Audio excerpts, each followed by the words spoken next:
Since it wouldn't let me wouldn't let me share my screen, I can record this here. That means Sadie, I just thought I could record. So we're going to try recording right here for Sadie's sake, and then I can send this to her. Okay. 55/27. Do we know that one off the top of our head? Yeah. So what does this come out to be? 2.037. Okay, 2.037037, and it keeps going, yes? If you happen to have a calculator and work down the calculator, what do you notice? It is repeating, isn't it? So this is written as 2.037, repeating bar over all three. And so this does repeat. Yeah. What about 1/17?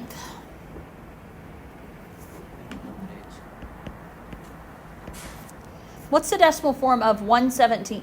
0.058823529. Is that what you said? 588235294. Yours has a 1 where? After the 4? Curious, does mine? I don't have it written down. That doesn't mean it doesn't.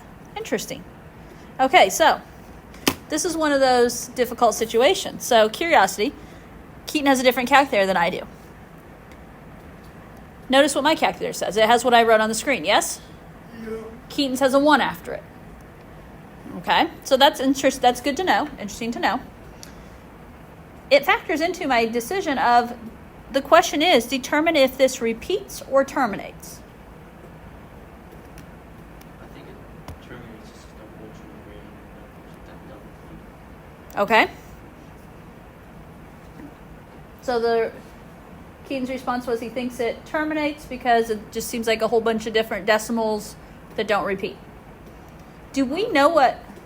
I think wait, did he say terminates? He did. I think it repeats. And why do you think that? Because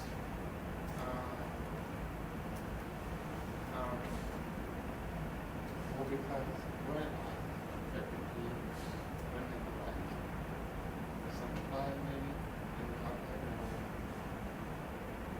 I'm not sure what you... 0.58. Would it? So In he the said- calculator wouldn't it be like 0.588? Would it stop there, or is that like? Are you saying because mine had an extra one, it's rounding off the extra stuff? Yeah. And yours just stopped at the 4. He's saying mine rounded off of them. Okay. So, I mean, what my point is going to be here, do we know what's happening after this? Mine ends at 4. Keaton ends at 1. Do we know if it ends after Keaton's 1? Because, and I know you guys are just, the whole graphing calculator thing is new to you, but that's as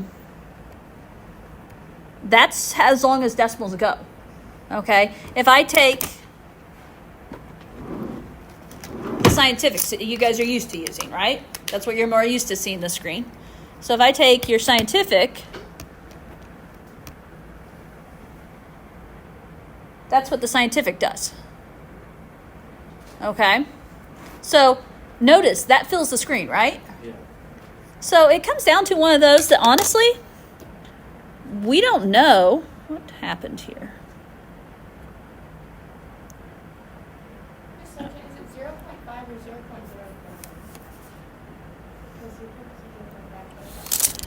Oh,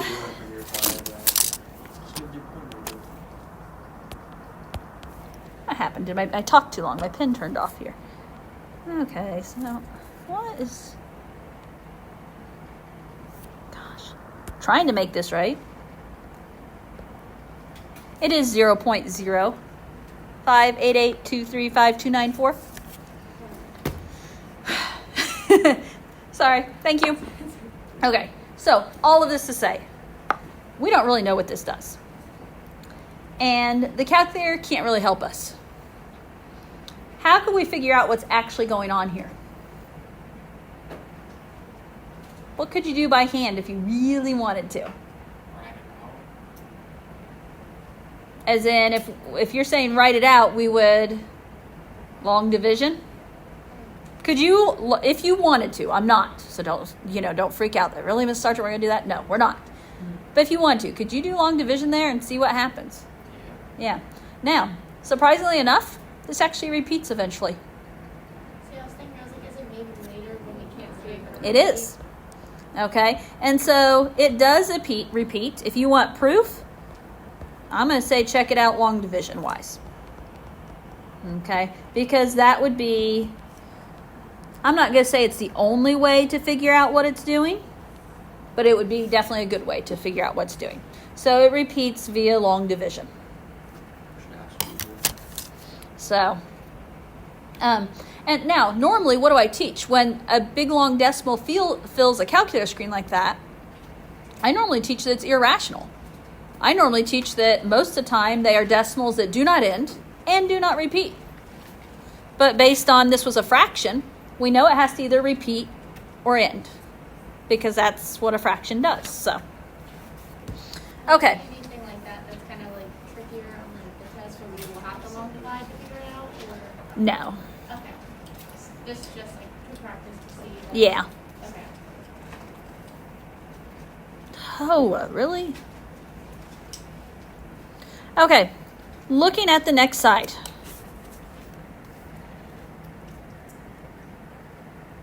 Describe and graph the interval of real numbers for the inequality. So what does that read on A? X is less than 3. But it's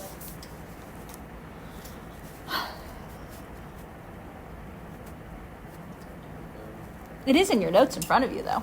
like, Valid point, though. It's not on the screen. Thank you. Okay, so that reads X is less than 3, yes? That's a less than symbol. It points left. It's kind of a flopped over L, whatever you think. So what does X is less than 3 mean? Like, if that's my solution set, what kind of numbers does that include? What'd you say? Okay. All those numbers down there that are just that, less than 3, right? What types of numbers? So does it include only whole numbers?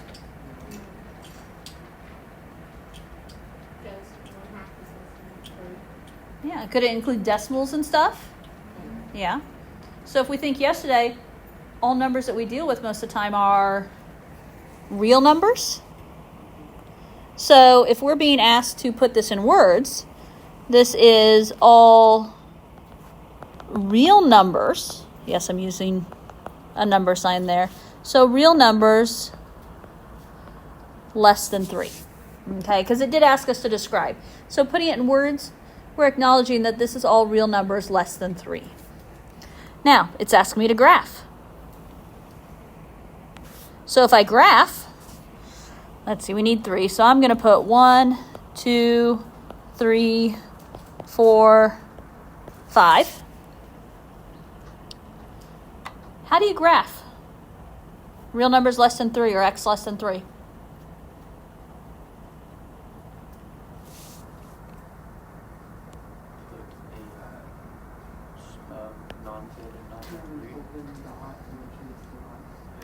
Okay, I will agree with shade to the left. But I don't want to talk dots anymore. Instead of dots, I want to know, is it a parenthesis or a bracket? Equivalent to an open dot, which is what he wanted, is a parenthesis. The parenthesis open towards the shading. So your graph would look something like that.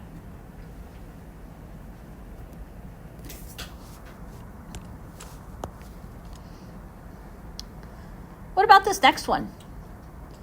It reads -1 less than X less than or equal to 4. How do you describe that? What kind of group of numbers is that? Real numbers are less than equal to 4, but greater than equal to 4. Okay, so real numbers that are less than or equal to 4 and greater than -1. Can we make that a little easier? Where do those lie? If they're less than or equal to -4, they're greater than -1, it's all the numbers that are where? Yeah, that's between -1 and 4. Okay. Does it include -1? No. No, it excludes -1. Does it include 4? Yes. It does include 4. Right. So I'm going to write here real numbers between -1 and 4 excluding -1 and including 4. Am I off the screen there? Not much.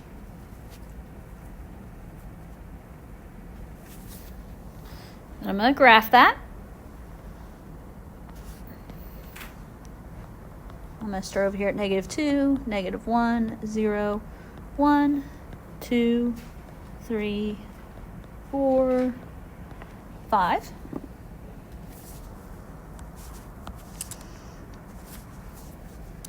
So where do I shade here?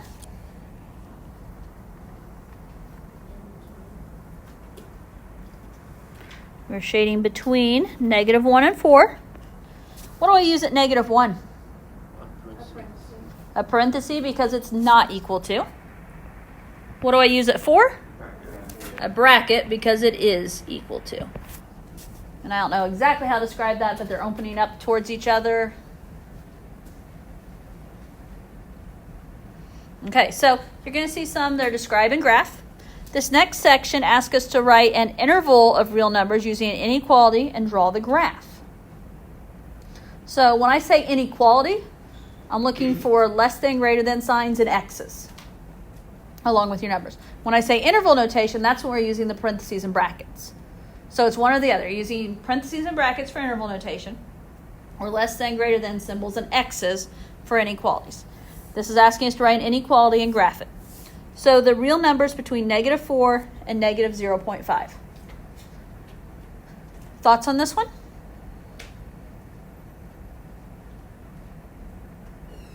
Well, it's gonna be Negative like 4 is less than x, but and then the greater than sign, negative point is 0.5. You've got to have the same signs here. Wait, I thought you said one different. Maybe not, but oops. Okay, so -4, some sign, X, some sign, right? yes, And I know Zephanie mentioned it's like part B of the previous one. yes. Okay. What are both of these symbols? They're both some kind of less thans. Okay? Because if you're going between, you want everything smaller than the biggest number, but bigger than the smallest number. So we always, when we set these up, we always want our biggest number at the right, smallest number at the left. X in the middle. Both signs in that case are less than signs because it's less than the -0.5, which is your bigger number, and then this sign is reversed and it's greater than -4. Does that make sense? yes. Yes. It means I've got part of a yes. Yeah, I think. Can you repeat that again? Okay, so when you're doing real numbers between, okay, that's, I'm looking at it's everything then between the two numbers. -0.5 is my bigger number. So if I'm going between, that means I want everything less than that. And so that right there makes the X less than -0.5. And If -4 is my smaller number, I want everything to be bigger than that, right? Yeah. Bigger than that, we would normally say X greater than -4. But since my X and number are flip-flopped, it becomes a less than sign. It looks like a less than sign.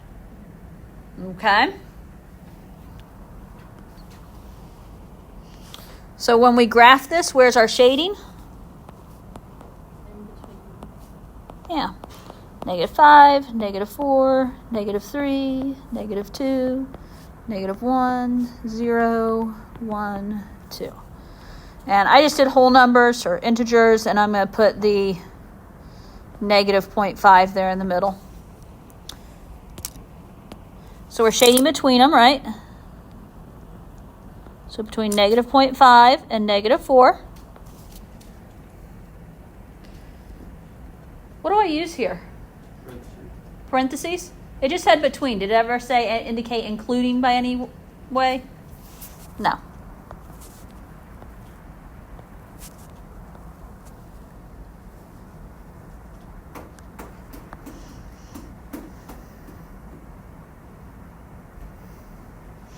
And the real number is greater than or equal to 0.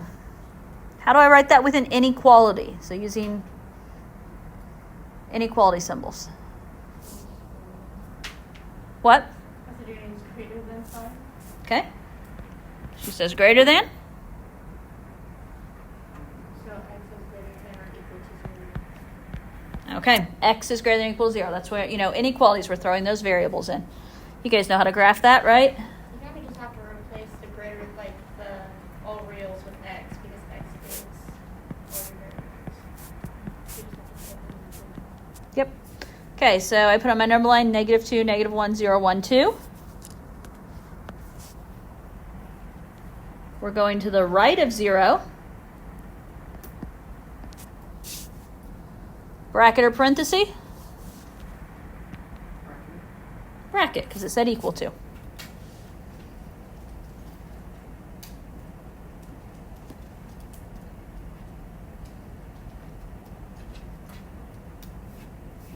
Okay, continuing along. Holy cow, maybe we are going to run out of time today. Okay, got to move. Convert the following from interval notation to inequality notation or vice versa. So, remember, interval notation, we read left to right. So what this is saying is that we're going to start at -6 and go to 3. And if I'm just going to do a little kind of example graph. It doesn't ask us to graph it, but I think this helps with the visuals. We try and understand interval notation. So what's this saying? If we read left to right, we start shading at -6, yes? And then where do we stop? At 3. -6 is going to have a bracket, and 3 is going to have a parenthesis. That's the graph that goes along with the interval notation. Now the question is, how do we write this as an inequality? So inequality, that's your x's and your less than greater thans. Well, this is like some of the other ones we've done, right? What do we put this as?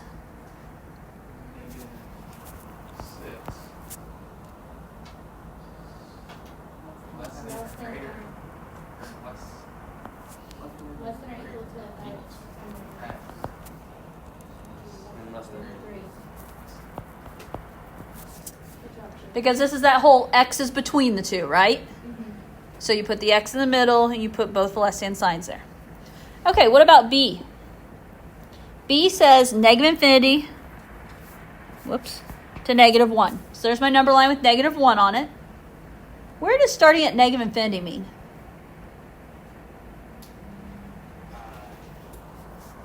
Is that the way it's going left? All the way to the left, yes? So it's like starting at the left arrow. So you're shading, and where am I going to stop shading? -1 that has a parenthesis. Okay, I need an inequality for that. Isn't it gonna be like B, but like switched in above the line? Yeah, kind of. So what's my inequality? X is less than. Okay. X is less than -1. Do I need an equal to sign? No, because it was a parenthesis. And remember, when you're doing inequalities, I always want that x first, unless it's something that goes in the middle, but I always want that x first. When you're doing the interval notation, you read left to right. Okay, C. -2, less than or equal to x, less than or equal to 3. What's that graph look like? So both in a bracket. Yeah, they're both kind of Both brackets. And where's my shading? In between. between. Yeah, shading is in between. And then is it going to be -2, comma 3, and it's going to both be in brackets? Yeah. Instead of parentheses? Yep. So I always ask, where does my shading begin? It begins at -2, so that's the first part of my interval notation. Negative 2 is included. It has a bracket. Comma. Where's my shading in? 3, and it has a bracket as well. Do be careful, and I'm guilty at times too. Make sure your brackets are square. Because if a bracket is not square, a sloppy bracket will easily turn into a parenthesis. And it usually turns into this. Exactly. Okay, moving along here. No, I didn't want to zoom.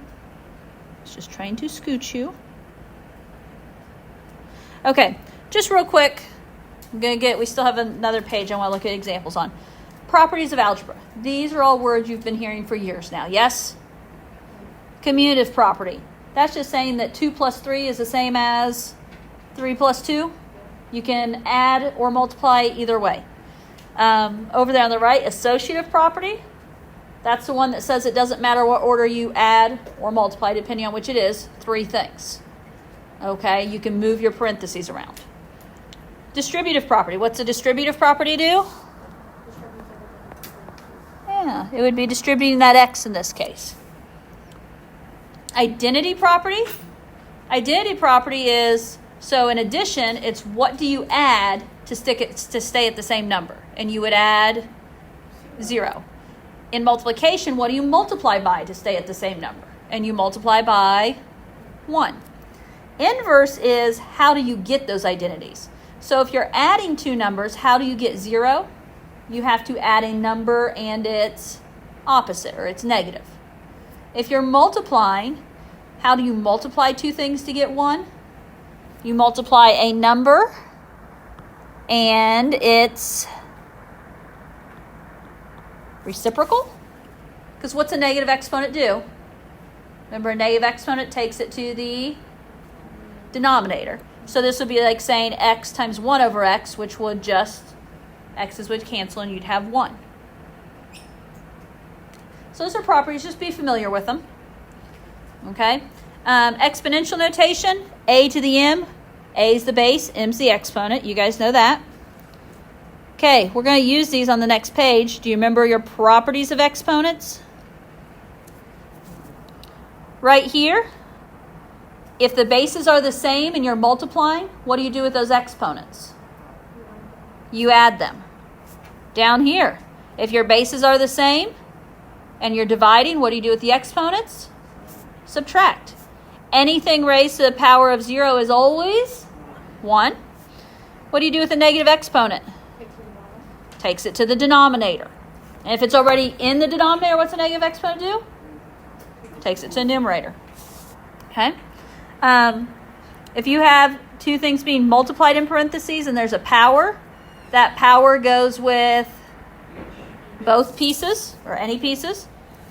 If you have a power raised to a power, you're going to multiply those powers. And if you have division happening inside the parentheses and you have a power, that goes with top and bottom. Sound familiar? Okay, let's go look at the next page.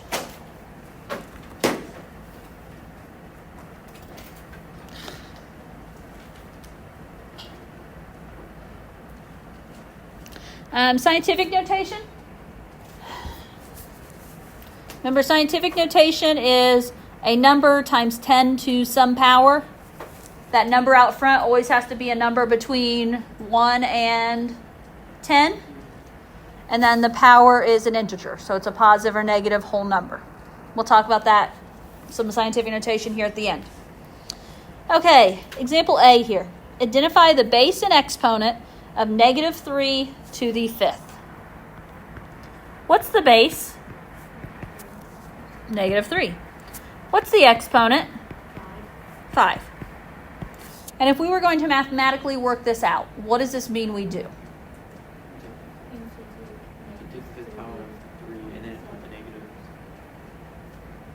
Okay, so if we're mathematically working this out, it's negative 3 times negative 3 times negative 3 times negative 3 times negative 3. Yes? And I'm going to write that out just for a visual here.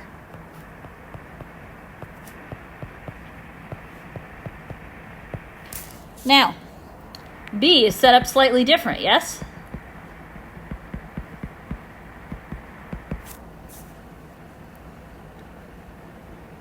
B is there's a negative out front, and then it's 3 to the 5th.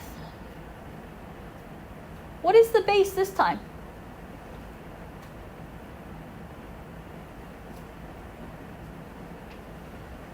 Still negative. Nope. Or 3. The base this time is just 3. A negative out front that's not in parentheses, that's just going to make your answer negative. You don't repeatedly use that negative. So base is 3, exponent is still 5. And so if we're doing this, that means there's going to be a negative, and then 3 times 3 times 3 times 3 times 3. So the idea that there's one negative and 5 3s multiplied out. Okay, that is an important thing to know. You know, when do we take the negative? When do we just stick it on the answer?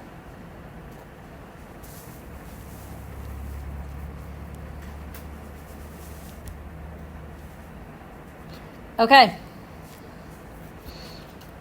Are we okay with that? Okay. A, 2a, b to the third times 5a to the second, b to the fifth. What are you thinking? So we need to combine What? like terms and make sure that we get all the exponents together and the bases together. Yeah. It's kind of combining like terms in a way. I mean, not like it is with adding, but you're looking for like parts to go together. So what can we put together here? Okay, so whole numbers out front, just multiply. 2 times 5 is 10. What else can go together? A's. We've got an A to the first, and then A to the second. So A to the first, A to the second is A to the third. Because remember, if the bases are the same, you keep the base, add the exponent. And what about B's? B to the third times B to the fifth. Keep the base and add the exponents. So 10, A to the third, B to the eighth.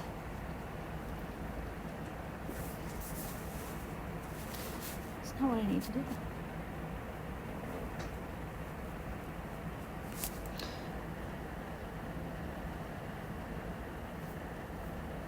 Okay, what about B?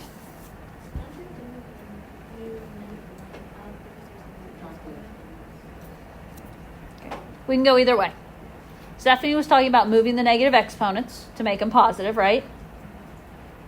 I think it was Ethan that said, I don't remember if he said divide or subtract, but the idea that go ahead and subtract your exponents. Both work, will meet in the end. Okay, it honestly doesn't matter either way. Because you could go ahead and move this u up, this v down, and then it turns into multiplying across the top and bottom. The direction I was going to go to practice it is to divide. So if we look at the u's, it's u to the second divided by u to the negative first. What happens there? Subtract. So it's 2 minus negative 1. What's 2 minus negative 1? 3, u to the third. V to the negative second divided by v to the third. What happens there? Negative 2 minus 3, which is? Negative 5. Do I get to stop there? Absolutely not. What do I have to do? Move the v down. Do I move the u? No, you're just moving the v. So we're going to keep u to the third on top, and v to the fifth moves down to the bottom to become positive. And as I said, if you did it the other way, you would have met me here. Now, C, x to the second over 2 raised to the negative third. Okay, what's that negative exponent do? It what? Okay, so they're both going to be raised to that negative 3. Now, there's a couple different ways, again, you can do this. Here's what I like to do. If you have a negative exponent on something in the denominator, where does it go? To numerator. If it's in the numerator, it goes to the denominator. So that means x to the second is going to go to the denominator. The 2 is going to go to the numerator.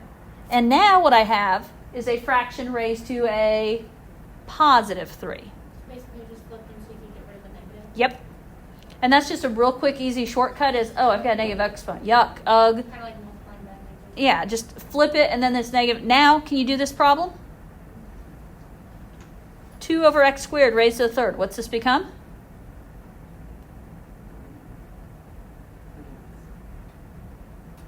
What?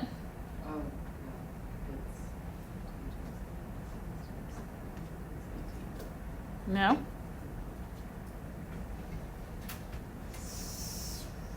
Come on, guys. Turn the brains on. 2 to the third. 2/3. 2 times 2 times 2. Yes? Yeah, I thought so. No, 2 times 2, it's 8. 4 times 2 is You guys are scaring me here. It's You just 8. want 2 times 2 times 2. Yeah. 2 times 2 is 4 times 2 is 8. Yeah. Over. What's x to the second raised to the third? X to the 8. Wait, what'd you just say? You multiply, it's going to be x to the 6. You multiply them because both of the exponents are on the same number. So you have to It's a multiply power them. raised to a power. What's a If pa- there's a parenthesis in between them, I just circle them together and then you multiply. Yeah. If there's a parenthesis separate. Okay, D. Expand. A plus 2 times x. To expand, basically, it's saying to distribute. So if we distribute, a times x is ax plus 2 times x is 2x. What's ax plus 2x? We don't know. Done. Okay? Factor 3y minus by. How do we factor 3y minus by?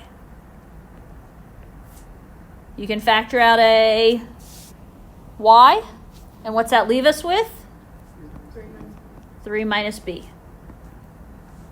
Sorry, yes, I'm trying to go quick here because I wanted to talk briefly about scientific notation. 2.375 times 10 to the 8th.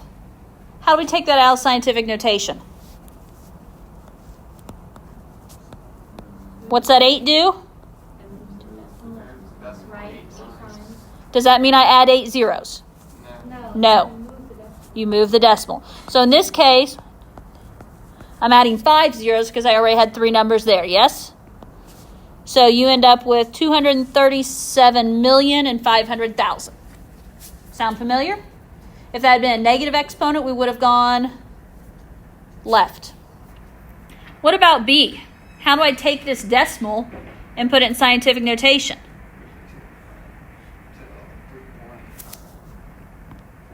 You move it Okay. to where it's less than 10. Yeah, put it for a number between 1 and 10, and then count your numbers between decimals. 1, 2, 3, 4, 5, 6, 7. I'm going to say -7. Are you okay with negative? It's a really small number. Okay, complete the homework for Monday. Okay, complete the homework for Monday. I'm going to write it on here. I think Sadie probably already has it, but just in case anyone watches this. It's page 9. 2 through 22 evens, 37 to 40, 43 to 45, and 48 to 64 evens.